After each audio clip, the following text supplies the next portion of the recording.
ஒரு நல்ல பிரியாணி கடை நமக்கு ஏத்த பட்ஜெட்ல கரெக்டான டேஸ்ட்ல நம்ம போற வேகத்துல நின்னு டக்குன்னு வாங்கி சாப்பிட்டு டப்புன்னு அடுத்த வேலையை பாக்குற மாதிரி ஒரு கடை இருந்தா யார் தான் விடுவா? இந்த மாதிரி கூட்டமா மதிய நேரத்துல இங்க மட்டும் என்னடா இவ்ளோ பேர் நிக்கிறாங்கன்னு கவனிச்சா இந்த கடையை பத்தி நமக்கு தெரிய வருது. என்ன ஏதுன்னு சொல்றேன். அதுக்கு நம்ம சேனல்ல தான் பாக்குறீங்க.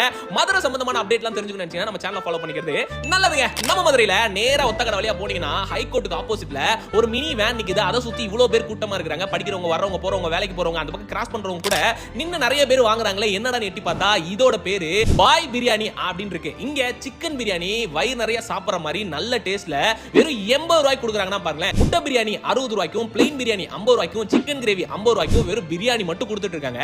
கரெக்டா பாத்தீங்கன்னா 12:30 ஆரம்பிச்சு 3 மணிக்கு வரைக்கும் தான் இந்த கடை இருக்கும். சில நேரங்கள்ல டக்குனே தீந்துரும். ஒருவேளை நீங்க அந்த பக்கம் போனீங்கன்னா இந்த பாய் பிரியாணி ட்ரை பண்ணி பாருங்க. நீங்க ஆல்ரெடி சாப்பிட்டுருந்தீங்கன்னா உங்களோட கருத்து என்னங்கறத மறக்காம கமெண்ட் பண்ணுங்க. இந்த மாதிரி சின்ன சின்ன கடைக்கு நாங்க சப்போர்ட் பண்ணனும்னா அந்த கடையோட பேரு, அது அட்ரஸ் எங்க இருக்குங்கறத எங்களுக்கு மெசேஜாவோ இல்ல கீழ கமெண்டாவோ பதிவு பண்ணுங்க.